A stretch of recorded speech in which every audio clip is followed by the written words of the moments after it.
평생 모은 돈이 단 하루 만에 증발했습니다. 통장 잔액을 확인하던 그 순간 저는 제 눈을 의심했습니다. 3,200만 원. 그게 전부였습니다. 퇴직금과 적금 그리고 아내가 남기고 간 보험금까지 합쳐 모아둔 1억 8천만 원이 온데간데 없이 사라진 겁니다. 은행 창구 직원은 제 통장 내역을 보더니 얼굴이 하얗게 질렸습니다. 고객님, 이건 경찰에 신고하셔야 할 것 같습니다. 그 말을 듣는 순간 저는 그제야 실감했습니다. 아, 내가 사기를 당했구나. 그런데 이런 상황이 벌어진 데에는 아주 충격적인 이유가 있었습니다. 일주일 전이었습니다. 아파트 단지 게시판에 붙어있던 전단지를 본 게 시작이었죠.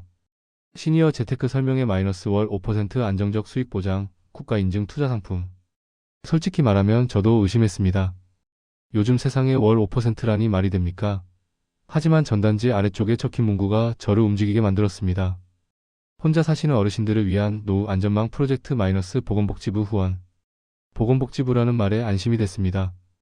게다가 설명회 장소가 우리 동네 주민센터 3층 회의실이라고 적혀 있었습니다. 관공서에서 하는 건데 뭐가 문제겠습니까? 저는 그렇게 생각했습니다. 설명회 당일 회의실은 저 같은 나이 든 사람들로 가득 찼습니다. 대략 60명 정도 됐을까요? 다들 저처럼 혼자 오신 분들이었습니다. 단정한 정장을 입은 30대 후반쯤 되어 보이는 남자가 발표를 시작했습니다. 어르신 여러분, 요즘 은행 금리가 얼마인지 아십니까? 고작 연 2%입니다. 1억을 넣어도 1년에 200만 원밖에 못 받습니다. 하지만 우리 상품은 다릅니다. 그는 유창하게 말했습니다. 정부가 추진하는 시니어 복지 프로젝트의 일환이라고 했습니다. 재생에너지 사업에 투자하는 건데 수익의 일부를 어르신들께 안정적으로 배분한다고 했습니다. 태양광 패널 사진도 보여줬고 실제 수익 그래프도 보여줬습니다. 이미 가입하신 어르신들은 매달 정확하게 수익금을 받고 계십니다. 그때 뒷자리에서 한 할머니가 손을 들었습니다. 저 작년에 가입했는데요. 진짜 매달 딱딱 들어옵니다. 우리 손주 용돈도 넉넉하게 줄 수 있어요. 그 말에 회의실 분위기가 확 바뀌었습니다. 다들 수군거리기 시작했습니다. 저도 솔깃했습니다. 그 할머니는 진짜 평범한 동네 할머니처럼 보였거든요. 나중에 알고 보니 그분도 그들 조직의 일원이었지만요. 설명회가 끝나고 개별 상담이 진행됐습니다. 저는 망설였습니다. 하지만 상담원 여자분이 너무 친절했습니다. 50대 초반쯤 되어 보이는 딱 제 딸뻘 되는 분이었습니다. 아버님 혹시 자녀분들 계세요? 아들 하나 있습니다. 미국에 있어요. 아이고 그럼 많이 외로우시겠어요. 요즘 같은 세상에 혼자 계신 어르신들이 정말 많으세요. 그래서 정부에서 이런 프로젝트를 만든 거예요. 어르신들 노후 걱정 없이 편하게 지내시라고요. 그 말에 가슴이 뭉클했습니다. 아내가 세상을 떠난 지 3년, 아들은 실리콘밸리에서 일한다며 1년에 한 번 올까 말까 합니다. 저는 정말 외로웠습니다. 최소 금액은 얼마입니까? 정해진 건 없는데요. 보통 어르신들이 5천만 원에서 1억 정도 하세요. 금액이 클수록 월 수익도 크니까요. 저는 계산을 해봤습니다. 1억 5천을 넣으면 월 750만 원입니다. 아니 잠깐. 그게 맞나? 저는 다시 계산했습니다. 월 5%면 월 750만 원이 맞습니다. 1년이면 9천만 원입니다. 이게 맞습니까? 너무 많은 것 같은데요. 상담원은 웃었습니다. 아버님, 제가 자료를 잘못 설명드렸나 봐요. 월 5%가 아니라 연 5%입니다. 그걸 12개월로 나눠드리는 거예요. 아, 그렇군요. 그래도 괜찮았습니다. 은행보다는 훨씬 나았으니까요. 저는 그날 계약서에 사인했습니다. 1억 5천만 원을 투자했습니다. 상담원은 2주 후부터 매달 15일에 수익금이 입금될 겁니다. 라고 했습니다. 집에 돌아오는 길 저는 기분이 좋았습니다. 이제 매달 안정적인 수입이 생긴다는 게 든든했습니다. 아들한테 전화라도 해서 자랑하고 싶었지만 괜히 걱정할까봐 참았습니다. 2주가 지났습니다. 15일이 됐습니다.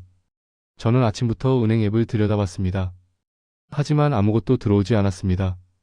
아, 오후쯤 되겠지. 저는 그렇게 생각했습니다. 오후 3시 45시. 밤 11시까지 기다렸지만 아무것도 들어오지 않았습니다.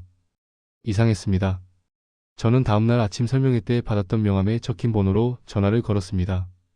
고객님, 지금 통화하실 수 없습니다. 삐소리 후에 전화를 받지 않았습니다. 저는 계속 전화를 걸었습니다. 10번, 20번, 30번. 하지만 계속 같은 멘트만 나왔습니다. 불안해진 저는 주민센터로 달려갔습니다. 3층 회의실에서 투자 설명회 했던 거 아십니까? 직원은 고개를 저었습니다. 저희는 그런 행사 허가한 적 없는데요. 혹시 언제였죠? 지난주 화요일입니다. 직원이 확인을 해보더니 난처한 표정을 지었습니다.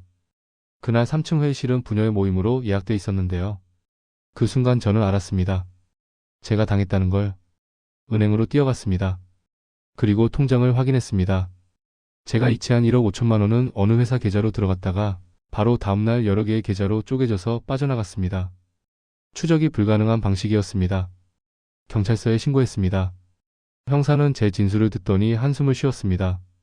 어르신, 이거 전형적인 조직적 보이스피싱입니다. 요즘 오프라인 설명회까지 여는 수법이 유행이에요. 일단 수사는 하겠는데 솔직히 말씀드리면 돈 찾기는 어렵습니다. 그럼 제 돈은 어떻게 됩니까? 이미 해외로 빠져나갔을 겁니다. 죄송합니다. 집으로 돌아오는 길 저는 멍했습니다. 68년을 살면서 이렇게 바보 같았던 적이 없었습니다. 대기업에서 30년을 일했습니다. 과장까지 올라갔습니다. 그런 제가 이렇게 허무하게 당할 줄은 몰랐습니다. 그날 밤 저는 잠을 이룰 수 없었습니다. 남은 돈 3천만 원으로 어떻게 살아야 할까? 기초생활수급자 신청을 해야 하나? 아들한테 손을 벌려야 하나? 생각만 해도 자존심이 상했습니다. 며칠이 지났습니다. 저는 거의 폐인이 되어 있었습니다. 밥도 제대로 못 먹었습니다. TV만 멍하니 보고 있었습니다. 그러던 어느 날 오후 휴대폰에 알림이 울렸습니다. 은행 앱 알림이었습니다. 입금 50만 원. 저는 벌떡 일어났습니다. 누가 돈을 보낸 걸까? 확인해보니 입금자는 익명으로 되어 있었습니다. 저는 은행에 전화를 걸었습니다. 이 입금은 어디서 온 겁니까? 고객님, 확인해보니 온라인 계좌에서 이체된 건데요. 익명 처리가 되어 있네요. 그게 무슨 말입니까? 보낸 사람이 본인 정보를 숨긴 채로 보낼 수 있는 기능이 있습니다. 범죄와 관련된 게 아니라면 저희도 확인이 어렵습니다. 저는 이해가 되지 않았습니다. 누가 제게 50만 원을 보낸 걸까? 혹시 사기꾼들이 양심의 가책을 느낀 걸까? 아니면 누군가 착오로 보낸 걸까? 그런데 이틀 뒤 또 입금이 됐습니다. 이번에는 30만 원이었습니다. 역시 익명이었습니다. 사흘 뒤에는 70만 원이 들어왔습니다. 일주일 동안 총 5번의 입금이 있었습니다. 합계 250만 원이었습니다. 저는 혼란스러웠습니다. 이게 도대체 뭡니까? 그러던 어느 날 저녁, 저는 동네 슈퍼에서 장을 보고 나오는 길이었습니다. 버스 정류장에서 버스를 기다리고 있는데 옆에 할머니 한 분이 서 계셨습니다. 70대 후반쯤 되어 보였습니다. 날씨가 참 좋네요. 할머니가 먼저 말을 걸었습니다. 저는 예의상 대답했습니다. 그러게요. 요즘 사시기 어떠세요? 이상한 질문이었습니다. 저는 할머니를 쳐다봤습니다. 할머니는 웃고 있었습니다. 그런데 그 웃음이 묘했습니다. 뭔가 아는 사람처럼 웃는 겁니다. 혹시 저를 아십니까? 모르죠. 하지만 당신이 최근에 큰일을 겪었다는 건 압니다. 저는 움찔했습니다. 무슨 말씀이십니까? 할머니는 제 어깨를 가볍게 두드렸습니다. 피해자시라면서요. 속상하시죠? 저도 그랬습니다. 그런데요, 아직 끝난 게 아닙니다. 끝나지 않았다니 무슨. 그때 버스가 왔습니다. 할머니는 버스에 올라타며 말했습니다. 곧 연락이 갈 겁니다. 그때 거절하지 마세요. 버스 문이 닫혔고 버스는 떠났습니다. 저는 그 자리에 멍하니 서 있었습니다. 도대체 무슨 일입니까? 그날 밤 저는 잠을 설쳤습니다. 할머니의 말이 계속 머릿속을 맴돌았습니다. 아직 끝난 게 아니다라는 말은 무슨 뜻일까? 그리고 곧 연락이 갈 것이라는 말은? 다음날 오전 10시 휴대폰이 울렸습니다. 모르는 번호였습니다. 저는 받지 않았습니다. 요즘 보이스피싱 전화가 얼마나 많습니까? 하지만 전화는 계속 왔습니다. 5번, 6번, 7번. 저는 결국 전화를 받았습니다. 여보세요? 김철수 씨 맞으십니까? 남자 목소리였습니다. 60대 후반쯤 되어 보이는 목소리였습니다. 누구십니까? 설명하기 복잡합니다.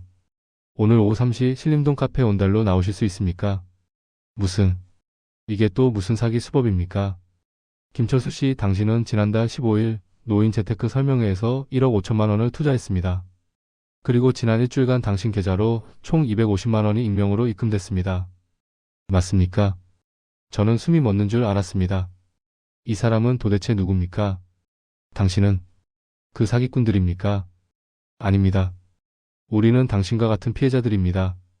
3시에 카페로 나오십시오. 모든 걸 설명해 드리겠습니다. 전화가 끊겼습니다. 저는 카페 앞에 서 있었습니다. 온달이라는 작은 카페였습니다. 동네 구석진 골목에 있는 손님이 별로 없어 보이는 곳이었습니다. 저는 한참을 망설이다가 문을 열고 들어갔습니다. 카페 안에는 4명의 노인이 앉아 있었습니다. 모두 60대 후반에서 70대 초반쯤 되어 보였습니다. 그중 한 분이 손을 들어 저를 불렀습니다. 김철수 씨, 이쪽으로 오십시오. 저는 조심스럽게 다가갔습니다. 테이블에 앉은 4사람을 자세히 봤습니다. 한 분은 안경을 쓴 지적인 인상의 남자였고, 한 분은 버스 정류장에서 만났던 그 할머니였습니다. 나머지 2분은 처음 보는 분들이었습니다. 전화를 걸었던 남자가 입을 열었습니다. 앉으십시오. 커피라도 한잔 하시죠. 저는 괜찮습니다. 그냥 용건만 말씀해 주십시오. 서두르시는군요. 좋습니다. 단도직입적으로 말하겠습니다. 우리는 당신을 도와주고 싶습니다. 도와준다니 무슨 말씀입니까? 안경 쓴 남자가 말했습니다. 김철수 씨, 당신이 당한 사기는 실버타겟 조직이라는 전문 사기 집단의 소행입니다. 이들은 전국적으로 활동하며 지금까지 최소 500명 이상의 노인을 상대로 총 300억 원 이상을 편취했습니다. 그걸 어떻게 아십니까? 우리도 당했기 때문입니다. 할머니가 끼어들었습니다. 저는 2년 전에 당했습니다. 9천만 원을 날렸죠. 남편이 평생 모은 돈이었습니다. 남편은 그 충격으로 돌아가셨습니다. 저는 할 말을 잃었습니다. 전화를 걸었던 남자가 계속 말했습니다. 우리는 모두 그 조직에 당한 피해자들입니다. 경찰에 신고했지만 소용없었습니다.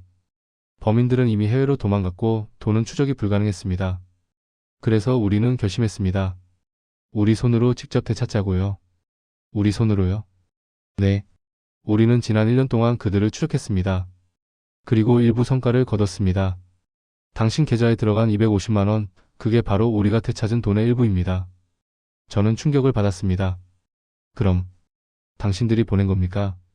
정확히는 우리가 사기꾼들로부터 되찾아서 피해자들에게 돌려주고 있는 겁니다. 하지만 아직 갈 길이 멉니다. 우리가 회수한 건 전체의 10%도 안 됩니다. 그게 가능합니까? 경찰도 못하는 일을. 안경 쓴 남자가 웃었습니다. 가능합니다. 우리에겐 경찰이 없는 게 있으니까요. 뭡니까? 시간과 경험입니다. 우리는 모두 은퇴한 사람들입니다. 하루 24시간을 일에 쏟을 수 있습니다. 그리고 우리는 각자 평생 쌓아온 전문 기술이 있습니다. 전화를 걸었던 남자가 자신을 소개했습니다. 저는 박영호입니다. 30년간 택시를 몰았습니다. 서울 시내 골목골목을 눈 감고도 찾아갈 수 있죠. 미행과 추적에 능합니다. 안경 쓴 남자가 이어서 말했습니다. 저는 정민수입니다. 회계사였습니다. 돈의 흐름을 읽는 건 제 전문입니다. 그들이 아무리 복잡하게 계좌를 쪼개도 결국 패턴이 있습니다. 할머니가 말했습니다. 저는 최순자입니다.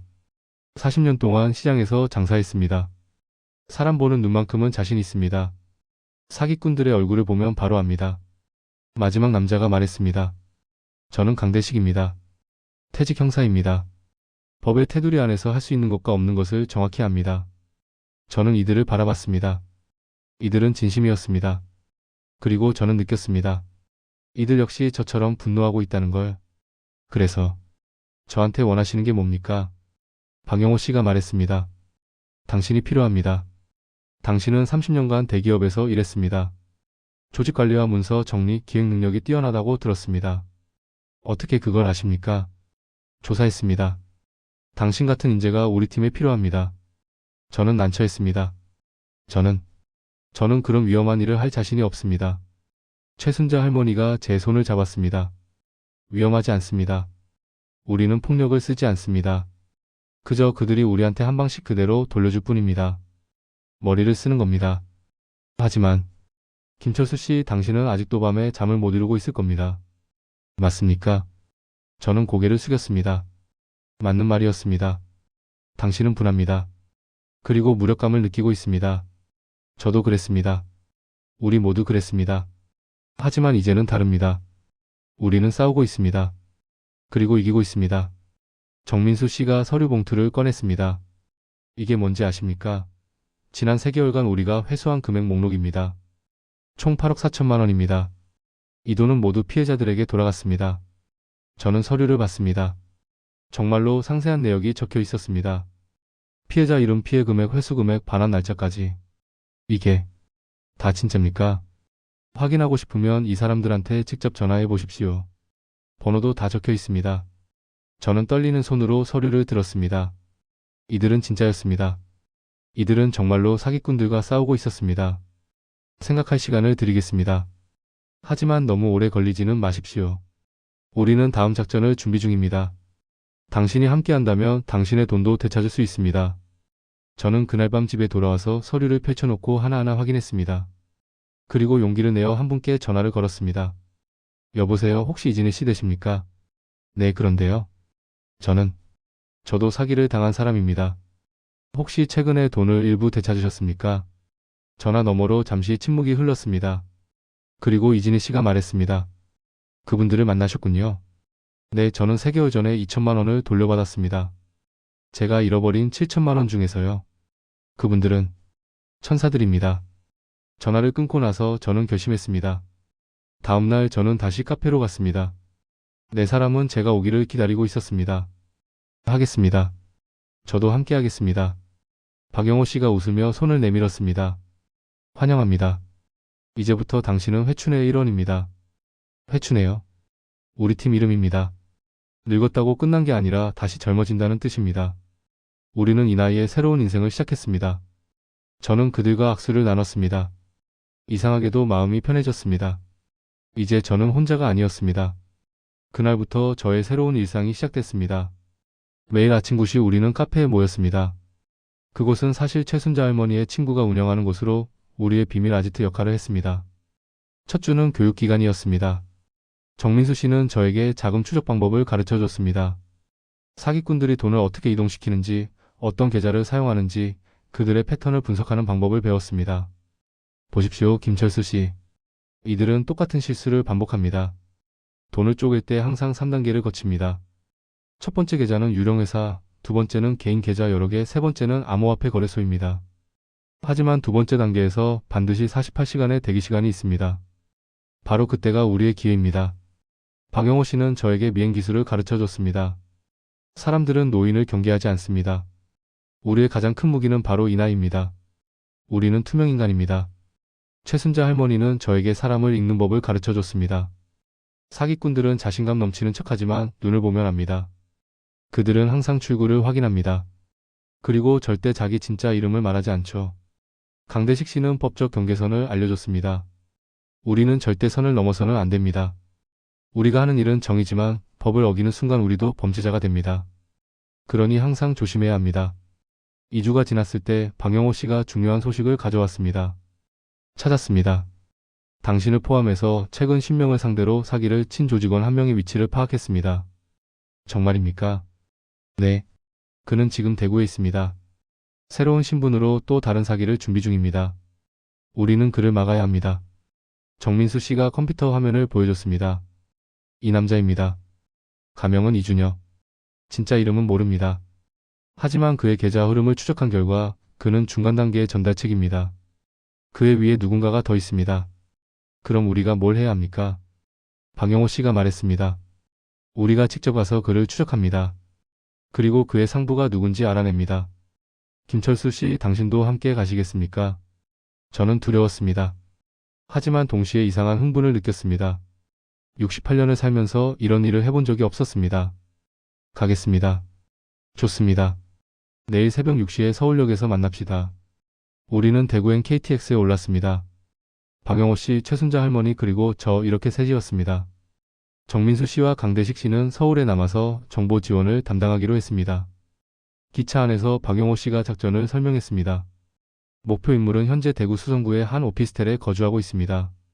그는 매일 오전 10시쯤 나와서 인근 카페에서 노트북으로 작업합니다. 우리는 그가 누구를 만나는지, 어떤 일을 하는지 확인할 겁니다. 위험하지 않습니까? 우리는 노인입니다. 누가 우리를 의심하겠습니까? 그냥 카페에서 커피 마시는 노인일 뿐입니다. 대구에 도착한 우리는 목표 인물의 오피스텔 근처 카페로 갔습니다. 그리고 기다렸습니다. 오전 10시 20분쯤 한 남자가 카페에 들어왔습니다. 30대 후반 깔끔한 차림의 남자였습니다. 사진 속의 이준혁이었습니다. 그는 구석자리에 앉아 노트북을 펼쳤습니다. 저는 신문을 보는 척하면서 그를 관찰했습니다. 최순자 할머니는 창가에 앉아 뜨개질을 하고 있었습니다. 박영호 씨는 카페 밖에서 대기 중이었습니다. 1시간쯤 지났을 때 이준혁의 휴대폰이 울렸습니다. 그는 전화를 받았습니다. 네, 형님. 네, 이번 건은 순조롭습니다. 이미 타겟 30명 정도 확보했습니다. 다음 주 설명회 진행하면 최소 10억은 건질 수 있습니다. 저는 숨을 죽였습니다. 또 다른 사기를 준비하고 있었습니다. 네, 걱정 마십시오. 이번엔 더 완벽하게. 아, 그리고 형님, 서울 쪽에서 이상한 움직임이 있다는데 사실입니까? 피해자들이 조직적으로 움직인다고요? 아, 그게 무슨... 네, 알겠습니다. 조심하겠습니다. 전화가 끊어졌습니다. 이준혁은 주변을 경계하듯 둘러봤습니다. 저는 재빨리 신문에 시선을 고정했습니다. 이준혁은 30분 더 작업을 하다가 카페를 나갔습니다. 방영호 씨가 뒤를 따랐고 저와 최순자 할머니는 조금 거리를 두고 따라갔습니다. 이준혁은 택시를 탔습니다. 방영호 씨가 재빨리 다른 택시를 잡았고 우리도 탔습니다. 저 택시 따라가 주세요. 택시기사가 이상한 눈으로 우리를 봤습니다. 손주 따라가시는 겁니까? 네, 뭐 그런 겁니다. 우리는 이준혁을 따라 대구 시내를 가로질렀습니다. 그가 도착한 곳은 한 고급 레스토랑이었습니다. 우리는 거리를 두고 지켜봤습니다. 이준혁은 레스토랑 안으로 들어갔습니다. 잠시 후 50대 후반쯤 되어 보이는 남자가 나타났습니다. 정장을 입은 카리스마 있어 보이는 남자였습니다. 두 사람은 악수를 나누고 함께 안으로 들어갔습니다. 방영호 씨가 휴대폰으로 사진을 찍었습니다. 저 남자가 보스일 겁니다. 우리는 레스토랑 밖에서 이 시간을 기다렸습니다.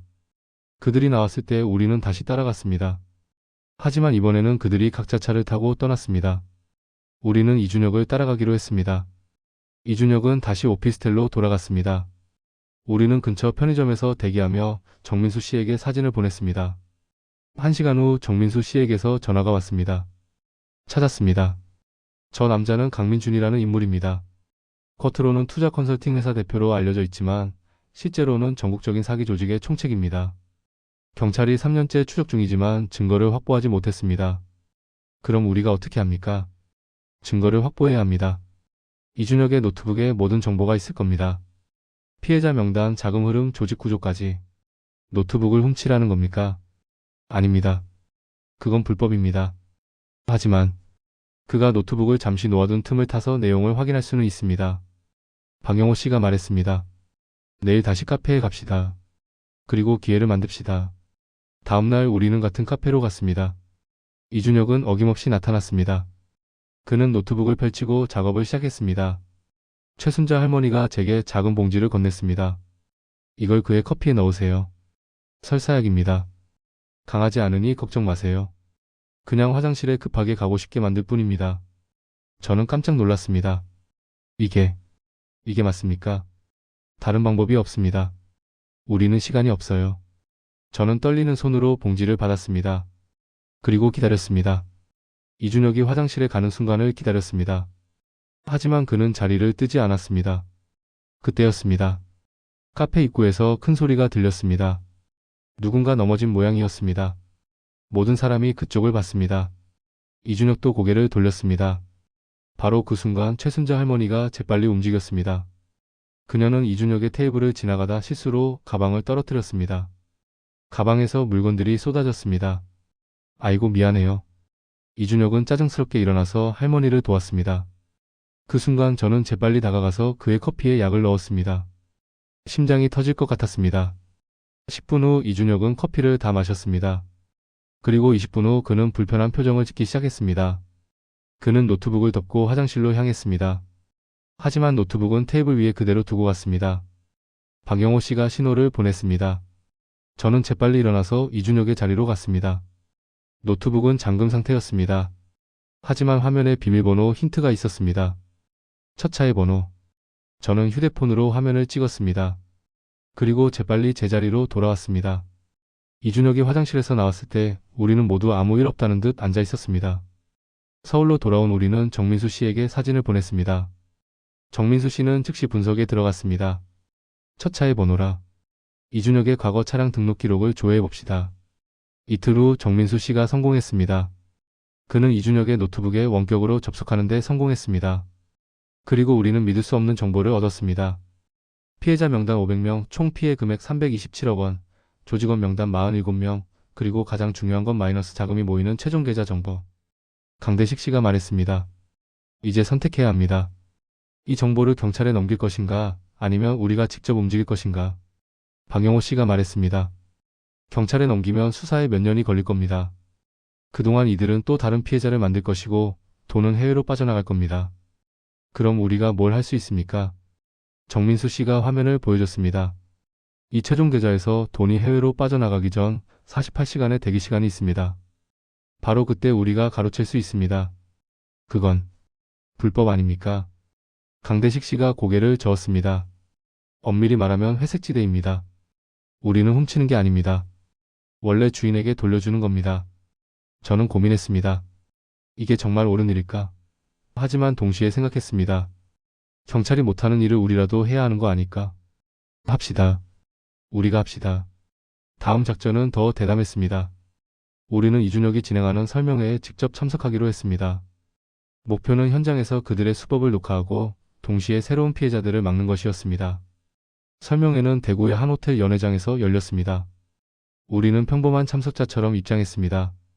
저와 최순자 할머니 그리고 이번에는 새로운 멤버가 합류했습니다. 이름은 윤석철 전직 교사였던 분이었습니다. 저도 당했습니다. 6천만 원을요. 그래서 이 팀에 합류했습니다. 제가 40년간 교단에서 배운 게 있다면 사람을 설득하는 방법과 거짓말을 간파하는 능력입니다. 연회장에는 약 80명의 노인들이 모여 있었습니다. 모두 우리처럼 노후 자금에 대한 걱정을 안고 있는 분들이었습니다.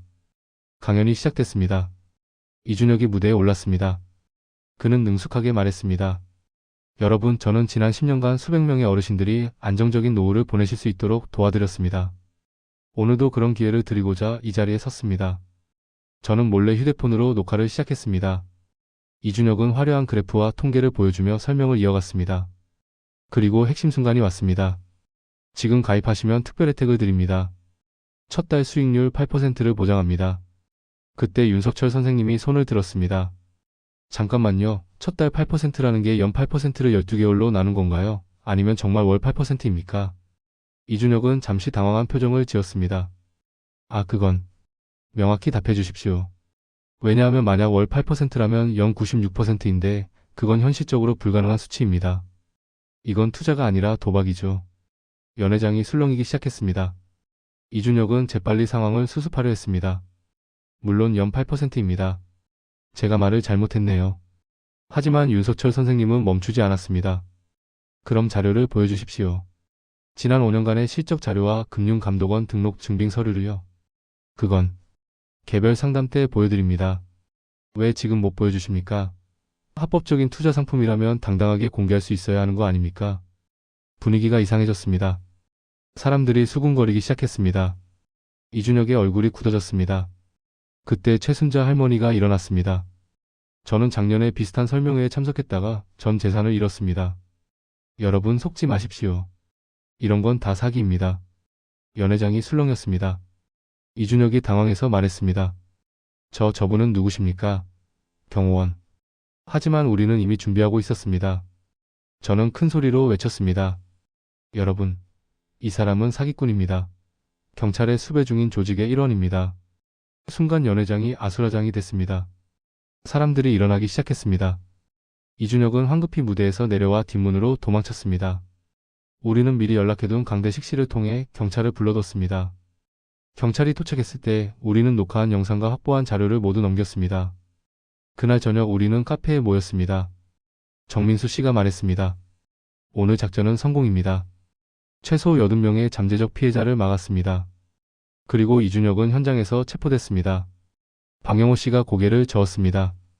하지만 보스인 강민주는 여전히 자유롭습니다. 그가 잡히지 않으면 조직은 계속 돌아갑니다. 그럼 우리가 직접 강민준을 잡아야 합니까? 아닙니다. 우리는 그가 알아서 무너지게 만들 겁니다.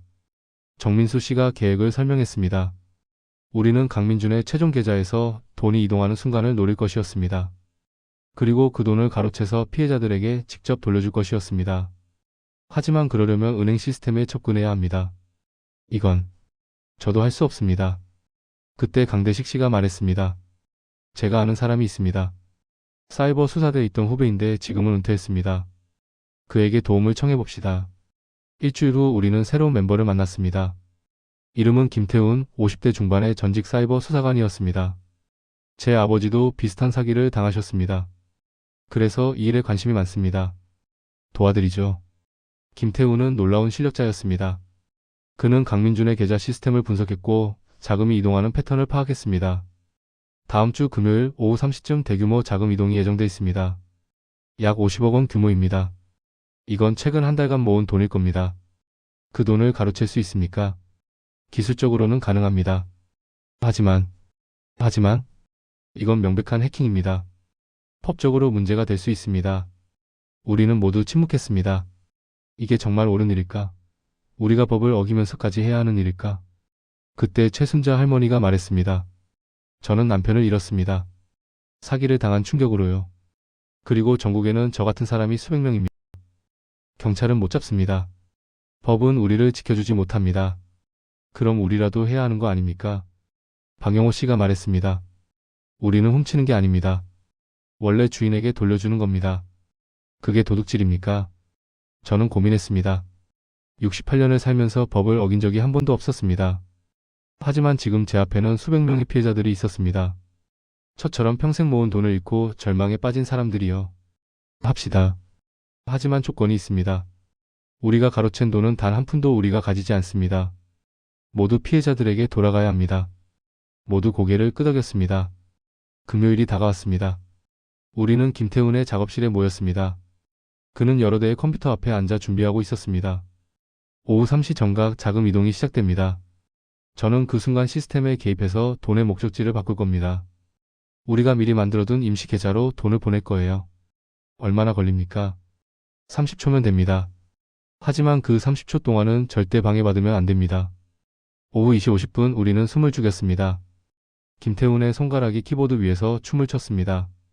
3시 정각 화면의 숫자들이 움직이기 시작했습니다. 김태훈이 말했습니다. 시작됐습니다. 그의 손이 빠르게 움직였습니다. 화면의 숫자들이 변하기 시작했습니다. 10초, 20초, 25초. 거의 다 됐습니다. 그런데 갑자기 경고음이 울렸습니다. 뭔가 이상합니다. 상대편에서 움직임을 감지했어요. 막을 수 있습니까? 해보겠습니다. 김태훈의 얼굴에 땀이 흘렀습니다. 그의 손이 더 빠르게 움직였습니다. 30초, 35초, 40초. 됐습니다. 화면에 트랜스퍼 컴플리트라는 메시지가 떴습니다. 50억 원이 우리의 임시 계좌로 이동했습니다. 우리는 환호했습니다. 하지만 김태훈은 진지한 표정이었습니다. 서두르세요. 상대편이 이미 눈치챘습니다. 우리한테 시간이 별로 없어요. 50억 원이 우리 손에 들어왔습니다. 정확히는 우리가 만든 임시 계좌에 들어왔습니다. 하지만 이제 더 어려운 일이 남아 있었습니다.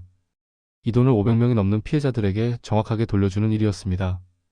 정민수 씨가 피해자 명단을 펼쳐놨습니다. 문제가 있습니다.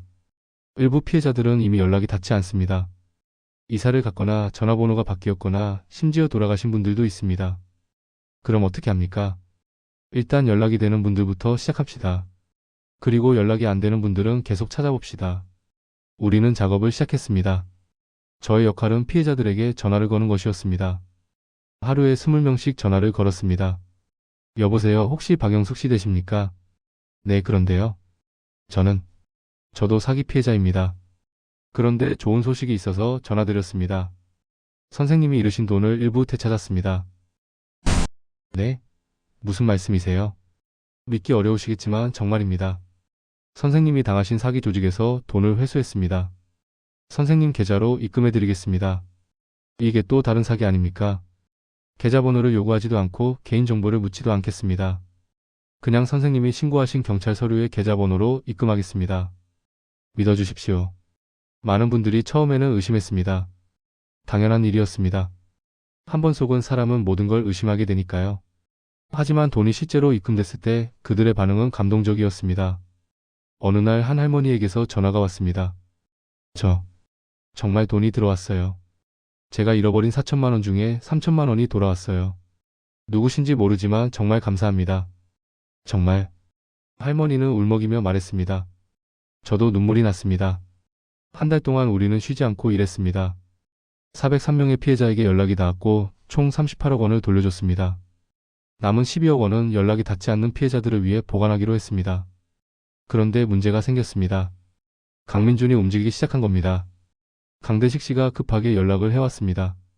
조심하세요. 강민준이 사람을 풀었습니다. 우리를 찾고 있어요. 어떻게 아셨습니까? 제 후배가 알려줬습니다. 강민준이 뒷세계 사람들을 고용했대요. 우리가 50억을 가로챈 걸 알고 있어요. 우리는 긴급회의를 했습니다. 카페에 모인 우리의 얼굴은 긴장으로 굳어 있었습니다. 박영호 씨가 말했습니다. 흩어져야 합니다. 당분간 각자 조심하며 지내세요. 하지만 우리가 흩어지면 선택의 여지가 없습니다. 상대는 조직 폭력배까지 동원하고 있어요. 우리는 그냥 노인들입니다. 정면으로 맞서면 다칩니다. 저는 억울했습니다. 우리가 나쁜 일을 한 것도 아닌데 왜 우리가 숨어야 합니까? 하지만 현실은 현실이었습니다. 우리는 각자 흩어졌습니다. 저는 친구 집에 머물렀습니다. 며칠간 조심하며 지냈습니다. 하지만 일주일 후 최순자 할머니에게서 다급한 전화가 왔습니다. 김철수 씨 큰일 났어요. 박영호 씨가 납치됐어요. 뭐라고요? 집 앞에서 끌려갔대요. 목격자가 있어요. 검은 승합차에 태워져서 사라졌대요. 저는 즉시 나머지 팀원들에게 연락했습니다. 우리는 긴급하게 모였습니다. 강대식 씨가 후배 형사들을 통해 정보를 수집했습니다. 박영호 씨는 지금 경기도 어딘가의 창고에 있을 겁니다. 강민준이 직접 신문하고 있대요. 돈의 위치를 알아내려고요. 경찰에 신고해야 하지 않습니까? 이미 했습니다. 하지만 위치를 모르니 어떻게 할 수가 없어요. 정민수 씨가 컴퓨터 앞에 앉았습니다. 박영호 씨 휴대폰 위치를 추적해 봅시다. 가능합니까? 해보겠습니다. 1시간 후 정민수 씨가 화면을 가리켰습니다. 찾았습니다. 여기에요. 성남시 외곽의 한 폐공장입니다. 경찰에게 알려야 합니다. 강대식 씨가 고개를 저었습니다. 경찰이 도착하기 전에 그들은 이미 사라질 겁니다. 박영호 씨를 데리고요. 그럼 우리가 어떻게 합니까? 최순자 할머니가 일어섰습니다. 우리가 직접 갑니다. 미쳤습니까? 우리가 뭘 할 수 있습니까? 우리는 노인입니다. 그게 우리의 무기예요. 아무도 우리를 경계하지 않아요. 우리는 계획을 세웠습니다. 위험한 계획이었습니다. 하지만 다른 선택이 없었습니다.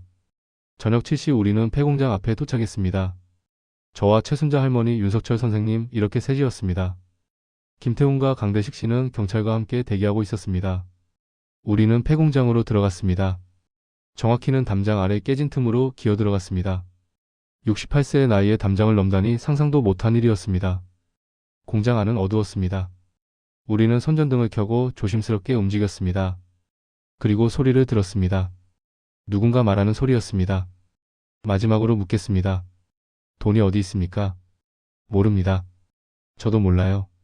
박영호 씨의 목소리였습니다. 우리는 소리가 나는 쪽으로 조심스럽게 다가갔습니다. 창문 틈으로 안을 들여다봤습니다. 박영호 씨가 의자에 묶여 있었습니다. 강민준과 그의 부하 4명이 주변에 서 있었습니다. 강민준이 말했습니다. 노인네가 건방지게도 내 돈을 건드렸습니다. 그 대가를 치러야죠. 당신 돈이 아닙니다. 훔친 돈이에요. 입 닥쳐. 강민준이 박영호 씨를 때렸습니다. 저는 주먹을 꽉 쥐었습니다. 참을 수 없었습니다. 최순자 할머니가 제 팔을 잡았습니다. 아직 아닙니다. 신호를 기다리세요. 우리는 미리 준비한 장치를 꺼냈습니다. 휴대용 스피커와 녹음된 경찰 무전 소리였습니다. 윤석철 선생님이 스피커를 켰습니다. 전 윤억 공장 포위 완료. 용의자 검거 준비. 스피커에서 경찰 무전 소리가 울려 퍼졌습니다. 강민준과 부하들이 깜짝 놀라 창밖을 봤습니다. 뭐야? 경찰이 어떻게 해? 바로 그때 우리는 준비한 두 번째 장치를 작동시켰습니다. 공장 밖에 설치한 회전 경광등이었습니다. 파란 불빛이 창문을 통해 들어왔습니다. 경찰이다. 도망쳐. 강민준의 부하들이 당황해서 뛰기 시작했습니다. 강민준도 박영호 씨를 버려두고 도망쳤습니다. 우리는 재빨리 안으로 들어가서 박영호 씨의 묶인 줄을 풀었습니다. 괜찮으십니까? 괜찮습니다. 근데 경찰은요? 아직 안 왔습니다. 5분 후에 올 겁니다. 그럼 저 소리는? 녹음입니다. 어서 나가시죠. 우리는 박영호 씨를 부축해서 밖으로 나왔습니다. 그리고 정확히 3분 후 진짜 경찰이 도착했습니다. 강대식 씨가 미리 연락해둔 겁니다. 경찰은 도망치던 강민준과 그의 부하들을 모두 체포했습니다. 그리고 우리가 제공한 모든 증거 마이너스 녹화 영상, 회계자료, 피해자 명단 마이너스를 확보했습니다. 일주일 후 강민준은 구속됐습니다. 그의 사기 조직은 완전히 무너졌습니다. 뉴스에서는 역대 최대 규모의 노인 대상 사기단 검거라고 보도했습니다. 하지만 뉴스는 우리에 대해서는 언급하지 않았습니다. 경찰도 우리의 존재를 공개하지 않았습니다. 우리가 한 일 중 일부는 법적으로 문제가 될 수 있었으니까요. 강대식 씨의 후배 형사가 조용히 처리해줬습니다. 사건이 마무리되고 한 달이 지났습니다. 우리는 다시 카페에 모였습니다. 이제는 8명이 됐습니다. 새로운 피해자들이 우리를 찾아와 합류했기 때문입니다. 박영호 씨가 말했습니다. 강민준 사건은 끝났습니다. 하지만 이게 끝이 아닙니다. 전국에는 여전히 수많은 사기 조직이 활동하고 있습니다. 정민수 씨가 자료를 펼쳐놨습니다. 제가 조사한 바로는 현재 활동 중인 노인 대상 사기 조직이 최소 30개는 됩니다. 수법도 다양합니다. 투자 사기, 보험 사기, 건강식품 사기, 심지어 효도 관광 사기까지. 그럼 우리가 다 막을 수 있습니까? 아닙니다. 우리만으로는 부족합니다. 하지만 최순자 할머니가 이어서 말했습니다. 우리가 시작을 만들 수는 있습니다. 우리의 이야기를 퍼뜨려서 더 많은 사람들이 조심하게 만들 수 있습니다. 우리는 결정했습니다. 우리의 경험을 책으로 쓰기로요. 그리고 각 지역에서 비슷한 팀들이 만들어질 수 있도록 우리의 노하우를 공유하기로 했습니다. 저는 그 일을 맡았습니다. 30년간 회사에서 문서 작업을 했으니 제가 제일 적합했습니다. 저는 매일 카페에 나와서 글을 썼습니다. 우리가 어떻게 시작했는지, 어떤 방법을 썼는지, 무엇을 조심해야 하는지. 글을 쓰면서 저는 깨달았습니다. 우리가 한 일은 단순히 돈을 되찾는 것 이상이었습니다. 우리는 우리 자신을 되찾았습니다. 노인이라고 무력한 게 아니라는 걸, 우리도 세상을 바꿀 수 있다는 걸 증명한 겁니다. 어느 날 한 젊은 여자가 카페로 찾아왔습니다. 30대 초반쯤 되어 보였습니다. 혹시 회춘에 맞으십니까? 우리는 놀랐습니다. 우리의 존재를 아는 사람은 많지 않았으니까요. 제 어머니께서 말씀하셨어요. 선생님들이 어머니 돈을 되찾아 주셨다고요. 저는 감사 인사를 드리려고 왔습니다. 여자는 울먹이며 말했습니다. 어머니는 3년 전에 사기를 당하시고 우울증에 걸리셨어요. 매일 자책하시며 사셨죠. 아들인 저한테도 미안하다고 자기가 바보였다고 말씀하셨어요. 하지만 선생님들이 돈을 돌려주신 후로 완전히 달라지셨어요. 다시 웃으세요. 다시 살아계세요. 최순자 할머니가 여자의 손을 잡았습니다. 당연한 일을 했을 뿐입니다. 아닙니다. 선생님들은 제 어머니의 인생을 구해주셨어요. 그 말에 우리는 모두 눈물을 흘렸습니다. 우리가 한 일이 정말 의미 있는 일이었구나 하고 느꼈습니다. 하지만 우리의 활동이 알려지면서 문제도 생겼습니다. 일부 언론에서 우리를 찾기 시작한 겁니다. 그리고 경찰에서도 우리를 비공식적으로 조사하기 시작했습니다. 강대식 씨가 걱정스러운 얼굴로 말했습니다. 조심해야 합니다. 우리가 한 일 중 일부는 법의 회색지대에 있습니다. 만약 언론에 크게 보도되면 우리도 법적 책임을 질 수 있습니다. 그럼 어떻게 해야 합니까? 활동을 줄이고 조용히 지내야 합니다. 하지만 저는 생각이 달랐습니다. 우리가 잘못한 게 있습니까? 우리는 도둑질한 것도 아니고 누구를 해친 것도 아닙니다. 그저 정의를 실현했을 뿐입니다. 박영호 씨가 말했습니다. 김철수 씨 말이 맞습니다. 우리가 숨어야 할 이유가 없습니다. 오히려 당당해야 합니다. 우리는 결정했습니다. 한 언론사와 인터뷰를 하기로요. 우리의 이야기를 세상에 알리기로요. 인터뷰 당일 기자는 우리에게 물었습니다. 혹시 법적 책임에 대해 걱정하지 않으십니까? 저는 대답했습니다. 걱정됩니다. 하지만 그것보다 더 중요한 게 있습니다. 지금 이 순간에도 수많은 노인들이 사기를 당하고 있습니다. 그들을 도울 사람이 필요합니다. 우리가 법적 책임을 진다 해도 그건 감수할 가치가 있습니다. 하지만 법을 어긴 건 사실 아닙니까? 정민수 씨가 답했습니다. 법이 정의를 실현하지 못할 때 누군가는 나서야 합니다. 우리는 법을 어긴 게 아니라 법이 미처 보호하지 못하는 사람들을 보호한 겁니다. 그 인터뷰는 큰 반향을 일으켰습니다. 많은 사람들이 우리를 지지했습니다. 특히 노인들 사이에서요. 우리에게도 희망이 있다는 메시지가 전국으로 퍼졌습니다. 하지만 동시에 비판도 있었습니다. 사적 제재는 위험하다, 법치주의를 훼손한다는 목소리도 있었습니다. 우리는 그런 비판도 받아들였습니다. 맞는 말이었으니까요. 우리가 한 일이 완벽하게 옳다고 말할 수는 없었습니다. 그래서 우리는 방향을 조금 바꿨습니다. 더 이상 직접 돈을 회수하는 일은 하지 않기로 했습니다. 대신 사기를 예방하고 피해자들을 돕고 경찰과 협력하는 방식으로 활동하기로 했습니다. 우리는 시니어 가디언즈라는 정식 단체를 만들었습니다. 전국 각지에서 비슷한 경험을 한 노인들이 모였습니다. 우리는 각 지역에서 사기 예방 교육을 시작했습니다. 주민센터, 경로당, 복지관을 찾아다니며 강연을 했습니다. 이런 말을 하면 조심하세요. 이런 경우는 100% 사기입니다. 의심되면 바로 경찰에 신고하세요. 반응은 뜨거웠습니다. 많은 노인들이 우리의 강연을 듣고 사기를 피할 수 있었습니다. 어떤 분은 어제 막 비슷한 전화가 왔는데 선생님 말씀 덕분에 안 당했습니다. 라고 감사 인사를 하기도 했습니다. 우리의 활동은 언론에서도 긍정적으로 보도되기 시작했습니다. 자경단이 아니라 교육단체로 거듭난 시니어 가디언즈라는 제목의 기사가 나왔습니다. 경찰청에서도 우리에게 연락이 왔습니다. 공식적으로 협력하고 싶다고요. 우리의 경험과 노하우가 경찰 수사에 도움이 될 수 있다고 했습니다. 저는 그날 밤 침대에 누워 생각했습니다. 1년 전 저는 모든 걸 잃고 절망에 빠져 있었습니다. 인생이 끝났다고 생각했습니다. 68세에 무슨 새로운 일을 시작할 수 있겠습니까?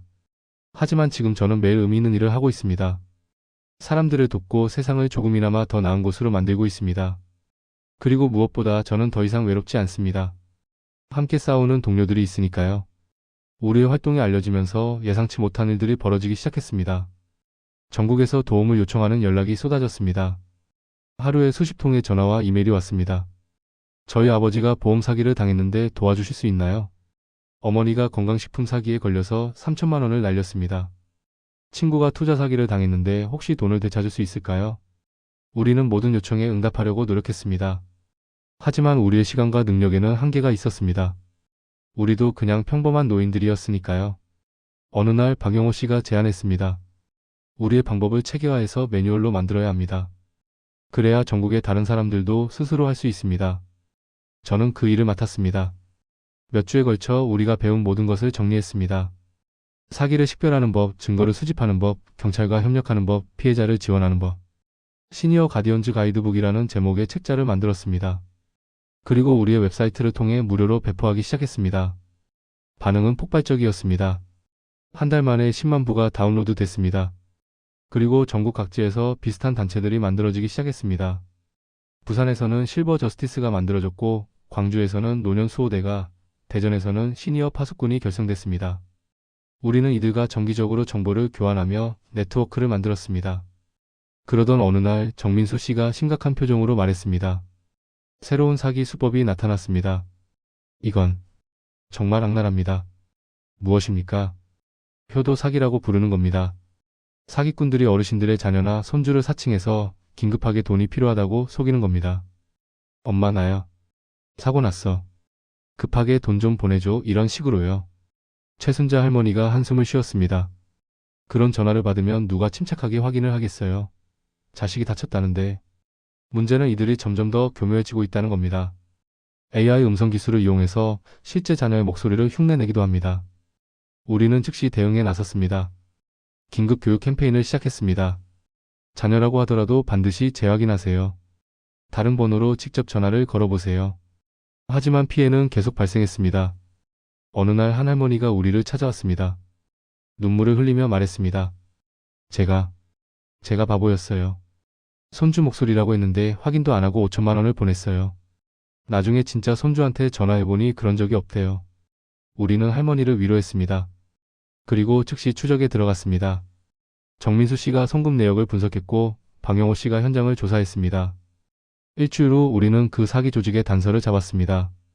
그들은 인천의 한 오피스텔을 거점으로 활동하고 있었습니다. 우리는 경찰과 함께 움직였습니다. 현장에 도착한 경찰은 7명의 젊은 사기꾼들을 체포했습니다. 그들의 컴퓨터에는 수백 명의 노인 정보가 저장되어 있었습니다. 이름, 주소, 가족관계까지. 경찰서에서 조사를 받던 사기꾼 중 한 명이 제게 말했습니다. 할아버지, 우리도 먹고 살려고 한 겁니다. 요즘 청년들이 얼마나 힘든지 아세요? 저는 그를 똑바로 쳐다봤습니다. 나도 힘들었습니다. 68년을 살면서 수없이 힘들었습니다. 하지만 그렇다고 남을 속인 적은 없습니다. 힘든 건 이유가 될 수 없습니다. 그는 고개를 숙였습니다. 할머니의 돈 중 3천만 원을 되찾을 수 있었습니다. 완전하지는 않지만 그래도 다행이었습니다. 그 사건 이후 저는 생각했습니다. 사기꾼들도 결국은 누군가의 자식이고 손주입니다. 그들이 왜 이런 길을 선택했을까? 사회가 그들에게 다른 길을 보여줬다면 이렇게까지 됐을까? 하지만 동시에 분명한 것은 그들의 선택이 수많은 노인들의 인생을 망치고 있다는 사실이었습니다. 이건 용서할 수 없는 일이었습니다. 우리는 활동을 확대했습니다. 단순히 사기를 막는 것뿐만 아니라 노인들이 경제적으로 더 안전하게 살 수 있는 시스템을 만들기 위해 노력했습니다. 지역 은행들과 협력해서 시니어 안심계좌 제도를 만들었습니다. 큰 금액이 이체될 때 자동으로 가족에게 알림이 가는 시스템이었습니다.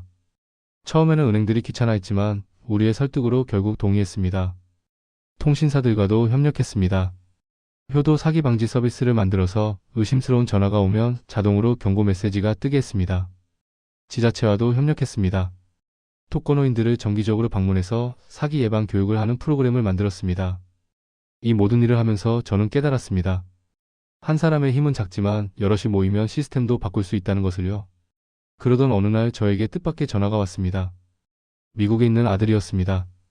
아버지, 한국 뉴스에서 봤어요. 아버지가 그런 일을 하고 계셨군요. 응. 왜 말씀 안 하셨어요? 제가 도와드릴 수 있었는데. 저는 잠시 침묵했습니다. 그리고 말했습니다. 도움이 필요하지 않았다. 아빠는 혼자서도 잘할 수 있어. 아버지, 죄송해요. 제가 너무 연락을 안 했죠. 아버지가 사기를 당하셨다는 것도 몰랐어요.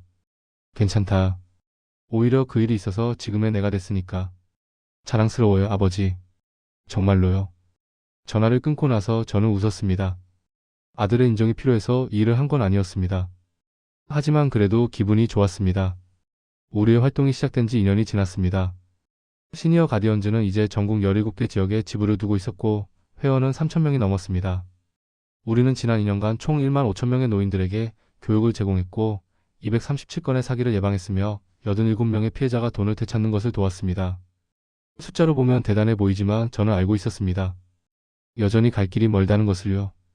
여전히 매일 수십 명의 노인들이 사기를 당하고 있었으니까요. 어느 가을날 우리는 큰 행사를 준비했습니다. 제1회 시니어 가디언즈 전국 대회였습니다. 전국의 모든 지부 대표들이 모이는 자리였습니다. 대회 전날 밤 저는 발표 원고를 준비하며 지난 2년을 돌아봤습니다. 68세에 시작한 이 일이 70세가 된 지금까지 계속되고 있었습니다. 그리고 놀랍게도 저는 68세 때보다 지금이 더 건강했습니다. 몸도 마음도요. 대회 당일 500명이 넘는 사람들이 모였습니다. 모두 60대 이상의 노인들이었습니다. 하지만 그들의 눈빛은 젊었습니다.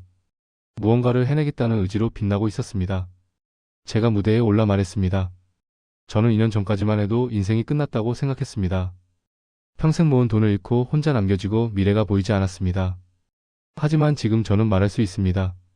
제 인생은 끝나지 않았다고요. 오히려 지금이 제 인생의 전성기입니다. 박수가 터져나왔습니다. 우리는 노인이라는 이유로 무시당했습니다.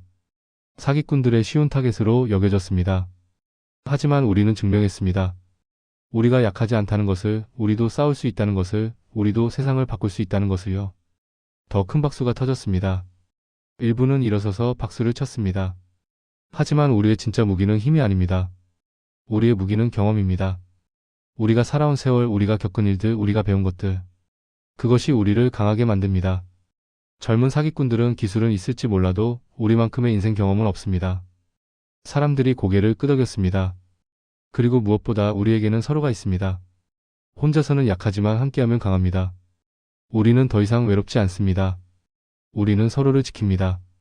저는 무대 아래를 둘러봤습니다. 박영호 씨, 최순자 할머니, 정민수 씨, 강대식 씨, 윤석철 선생님, 김태훈 씨. 그리고 수많은 새로운 얼굴들. 우리는 이제 하나의 큰 가족이 되어 있었습니다. 앞으로도 갈 길이 멉니다. 사기꾼들은 계속 새로운 수법을 만들어낼 것입니다. 하지만 우리도 계속 배우고 발전하고 대응할 것입니다. 우리는 멈추지 않을 것입니다. 우리가 숨을 쉬는 한 우리는 싸울 것입니다. 마지막 말을 하기 전에 저는 잠시 멈췄습니다. 그리고 천천히 말했습니다. 여러분, 우리는 늙은 게 아닙니다. 우리는 오래 살아남은 겁니다. 그리고 그 긴 시간이 우리를 지혜롭게 만들었습니다. 이제 그 지혜로 세상을 지킬 차례입니다. 우리의 싸움은 계속됩니다. 회장 전체가 일어나 박수를 쳤습니다. 어떤 분은 눈물을 흘렸습니다. 저도 눈물이 났습니다. 대회가 끝나고 저녁에 우리 원년 멤버들끼리 모였습니다. 카페에서 커피를 마시며 이야기를 나눴습니다. 최순자 할머니가 말했습니다. 2년 전 우리가 처음 모였을 때를 기억하세요? 그때 우리는 그냥 돈을 되찾고 싶었을 뿐이었죠. 박영호 씨가 웃었습니다. 지금은 완전히 달라졌습니다. 우리는 이제 운동을 하고 있어요. 정민수 씨가 말했습니다. 가장 놀라운 건 우리가 이걸 70세 전후에 시작했다는 겁니다. 보통 사람들은 이 나이에 은퇴하고 쉬려고 하는데 우리는 새로운 일을 시작했어요. 강대식 씨가 진지하게 말했습니다. 하지만 조심해야 합니다. 우리가 너무 커지면, 우리가 없어지면 안 되는 존재가 되면 그건 사회가 실패한 거니까요. 경찰과 정부가 제대로 해야 하는 일이니까요. 저는 고개를 끄덕였습니다. 맞습니다. 우리의 궁극적인 목표는 우리가 필요 없어지는 세상을 만드는 겁니다. 사기꾼이 없는 세상, 노인들이 안전한 세상. 그게 가능할까요? 모르겠습니다. 하지만 노력할 수는 있습니다. 우리는 한동안 침묵했습니다. 그리고 윤석철 선생님이 말했습니다. 그나저나 김철수 씨의 돈은 결국 얼마나 찾았습니까? 저는 웃었습니다. 1억 5천 중에 1억 2천을 되찾았습니다. 80%죠. 나쁘지 않습니다. 그 돈으로 뭐 하실 겁니까? 반은 노후 자금으로 저축하고 반은 우리 단체에 기부할 겁니다. 이제는 돈보다 더 중요한 게 생겼으니까요. 뭡니까? 의미 있는 삶입니다. 그날 밤 집에 돌아와서 저는 오랜만에 아들에게 영상통화를 걸었습니다. 아들이 화면에 나타났습니다. 그리고 그 옆에는 손주가 있었습니다. 할아버지. 5살짜리 손주가 손을 흔들었습니다. 제 심장이 뛰었습니다. 아들이 말했습니다. 아버지, 저 다음 달에 한국에 갑니다. 가족이랑 같이요. 아버지가 하시는 일 직접 보고 싶어요. 정말이냐? 네. 그리고 아버지 한국으로 돌아올까 생각 중입니다. 가족이 멀리 떨어져 사는 게 맞지 않는 것 같아요. 특히 아버지가 이렇게 멋진 일을 하고 계신데 옆에서 못 보는 게 아쉬워요. 저는 말문이 막혔습니다. 눈물이 났습니다. 아버지 괜찮으세요? 응. 괜찮다. 너무 기뻐서 그래. 아버지 자랑스러워요. 정말로요. 제가 아버지의 아들이라는 게 자랑스러워요. 전화를 끊고 나서 저는 창밖을 바라봤습니다. 서울의 야경이 펼쳐져 있었습니다. 2년 전 이 창문에서 절망을 바라봤습니다. 하지만 지금은 희망을 봅니다. 저는 생각했습니다. 제 인생에서 가장 큰 불행이 결국 가장 큰 축복이 됐다는 것을요. 사기를 당하지 않았다면 저는 평범한 은퇴 노인으로 외롭게 살고 있었을 겁니다. 하지만 그 일 덕분에 저는 새로운 삶을, 새로운 가족을, 새로운 의미를 찾았습니다.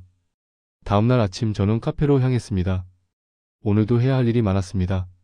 새로운 사기 수법을 분석해야 했고, 다음 주 교육 일정을 짜야 했고, 새로 들어온 피해 신고를 검토해야 했습니다.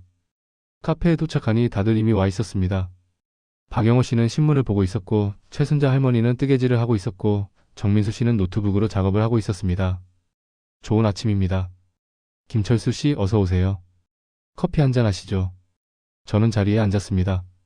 그리고 우리의 하루가 시작됐습니다. 평범하지만 의미 있는 바쁘지만 행복한 하루가요. 그로부터 5년이 더 지났습니다. 저는 이제 75세입니다. 시니어 가디언즈는 전국 최대의 노인 권익보호 단체가 됐습니다. 회원수는 2만 명을 넘었고 우리의 활동은 정부 정책에도 영향을 미치게 됐습니다. 노인 사기 방지법이 제정됐습니다. 우리가 제안한 여러 제도들이 법으로 만들어졌습니다. 은행의 고액 이체 확인 시스템, 통신사의 사기 방지 서비스, 지자체의 독거노인 보호 프로그램. 지난 5년간 우리는 총 5만 명이 넘는 노인들을 교육했고 1,000건이 넘는 사기를 예방했으며 300억 원 이상의 피해금을 회수하는 것을 도왔습니다. 박영호 씨는 여전히 활발하게 활동하고 있습니다. 73세의 나이에도 전국을 돌아다니며 강연을 하고 있습니다. 최순자 할머니는 76세가 됐지만 여전히 사람을 보는 눈만큼은 누구보다 정확합니다. 정민수 씨는 이제 AI를 활용한 사기 예측 시스템을 개발하고 있습니다. 저는 요즘 책을 쓰고 있습니다. 우리의 이야기를 담은 책입니다. 제목은 늙지 않는 정의입니다. 출판사에서는 이 책이 베스트셀러가 될 거라고 합니다. 아들은 작년에 한국으로 돌아왔습니다. 지금은 서울에서 일하고 있습니다. 손주는 이제 초등학교 2학년입니다. 일주일에 한 번씩 제 집에 놀러 옵니다. 저는 손주에게 이야기를 들려줍니다. 할아버지가 어떻게 악당들과 싸웠는지. 손주가 물었습니다. 할아버지, 그럼 이제 사기꾼들이 다 없어졌어요? 아니다. 아직도 있단다. 그럼 할아버지가 다 잡아야죠. 저는 웃었습니다. 할아버지 혼자서는 안 돼. 하지만 많은 사람들이 함께하면 가능하지. 저도 크면 할아버지처럼 나쁜 사람들 잡을 거예요. 그래, 하지만 그것보다 더 중요한 게 있단다. 뭐예요? 나쁜 사람이 생기지 않는 세상을 만드는 거야. 모두가 정직하게 살 수 있는 세상. 그게 진짜 목표란다. 손주는 고개를 끄덕였습니다. 이해했는지는 모르겠지만요. 저는 요즘 자주 생각합니다. 제가 만약 사기를 당하지 않았다면 어땠을까? 아마도 평범하게 늙어갔을 겁니다. TV 보고 산책하고 가끔 친구들 만나고 그것도 나쁘지 않은 삶이었을 겁니다. 하지만 지금의 삶이 더 좋습니다. 매일 아침 일어날 이유가 있습니다. 해야 할 일이 있습니다.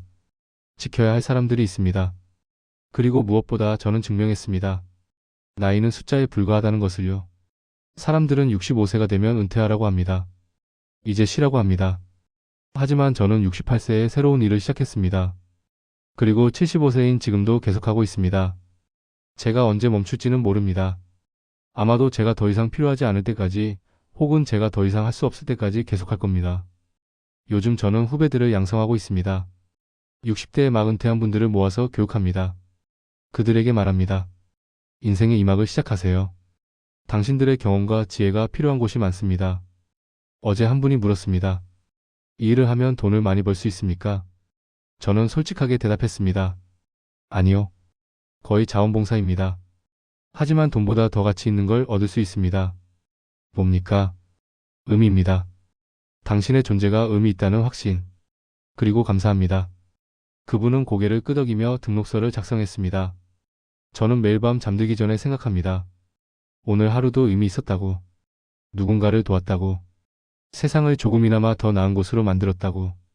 그리고 아침에 눈을 뜨면 생각합니다. 오늘도 할 일이 있다고. 오늘도 누군가에게 필요한 사람이라고. 이게 바로 제가 찾은 행복입니다. 거창하지 않지만 진실한 행복입니다. 지금 이 글을 읽고 계신 여러분께 묻고 싶습니다. 여러분은 혹시 나이 때문에 새로운 도전을 포기하고 계시지는 않습니까? 혹시 이제는 너무 늦었다고 생각하고 계시지는 않습니까? 저는 68세에 새로운 인생을 시작했습니다. 그리고 그것이 제 인생 최고의 결정이었습니다. 나이는 핑계가 아닙니다. 오히려 나이는 자산입니다. 우리가 살아온 세월, 우리가 겪은 경험, 우리가 배운 지혜. 그 모든 것이 우리를 강하게 만듭니다. 여러분도 할 수 있습니다. 새로운 일을 시작할 수 있습니다. 세상을 바꿀 수 있습니다. 늦은 건 없습니다. 시작하지 않는 것만이 문제입니다. 여러분의 생각은 어떠신가요? 여러분도 인생의 2막을 시작할 준비가 되셨나요? 댓글로 여러분의 이야기를 들려주세요. 함께 나누고 싶습니다. 우리는 늙은 게 아닙니다. 우리는 오래 살아남은 겁니다. 그리고 우리의 이야기는 아직 끝나지 않았습니다.